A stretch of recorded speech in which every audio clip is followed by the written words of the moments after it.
All right, everybody. Chris Vanel, Ken Willis, Daytona Motor Mouths. We're doing this late in the week, so we're gonna talk about last week's race at where was it? Talladega, Ken? It's been a while. Oh I've my been waiting right gosh! here. I've been sitting by my screen for 4 days waiting on you. I'm not Glad you buying that. finished. Glad I'm you not showed. buying that. But we are going to talk a little bit of Talladega. We'll talk a little bit of Texas, of course. We'll be in and out of here real quick. We'll start with the obvious stuff, skipping over the entire race last week, Ken. Carson Hocevar wins. What do you make of his celebration? Yeah, I barely even remember how he won or what. I frankly I've forgotten. Overtime. Well, yeah, but frankly, no, not overtime. It wasn't overtime, was it? No. The celebration, thoroughly just overshadowed. Within 5 minutes, I couldn't remember the details of how he won the race. Are you pro or anti that celebration that he pulled off?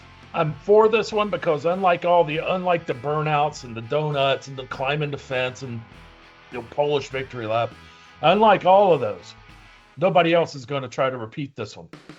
I'm pretty sure he's the only guy with the legs to reach the gas pedal while sitting outside the car. Nobody else can do it.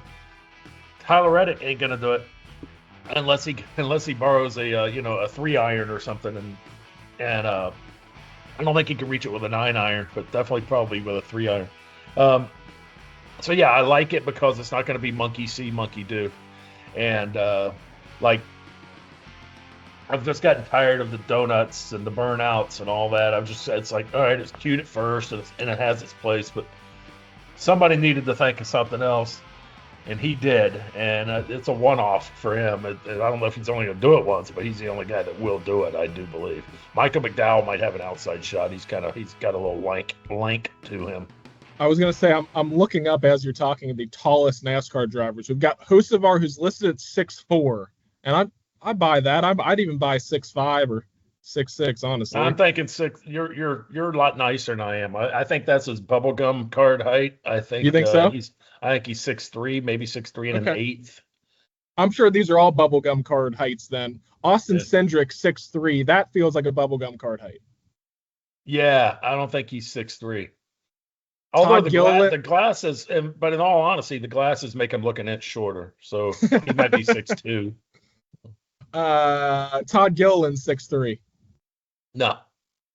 He also, he hasn't shown it that he can win at the Cup Series level yet. No, although Carson Hocevar had people. I'm picturing standing next to these people because I'm dead even 6'2", and I don't look up to these guys. Hocevar, he's a tad taller, so not dramatically. Your compatriot at 6'2", Zane Smith. That's the final guy on this. I don't think I've ever stood next to Zane Smith. How about that? All right, we've got a to-do list for the August race at Daytona then. Yeah, I think you're right. You're not going to see Tyler Reddick pull that off anytime soon. So, but is it something you feel like Hocevar could do again? Like, do you see him finding victory lane here again anytime soon? Wow, that is a smooth segue right there. That was pretty good. You're getting good at this. As in this week at Texas? No.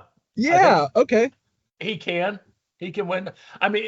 This wasn't a true long shot winning last week at Talladega, although some true long shots had a chance. Were hanging out there in the top 10, as in Zane Smith, Ricky Stenhouse, as always. Ricky Stenhouse has 2 top 10s this year. Very first race at Daytona and last week at Talladega. Both of them are the big super speedway plate races where he has a chance to do such things. Every other week he's been between 20th and 30 something, it seems. Hocevar would not surprise me if he has a decent week again, because he's been turning in decent weeks at what I like to call the honest ovals. He's been doing pretty well, not every week, but he's capable.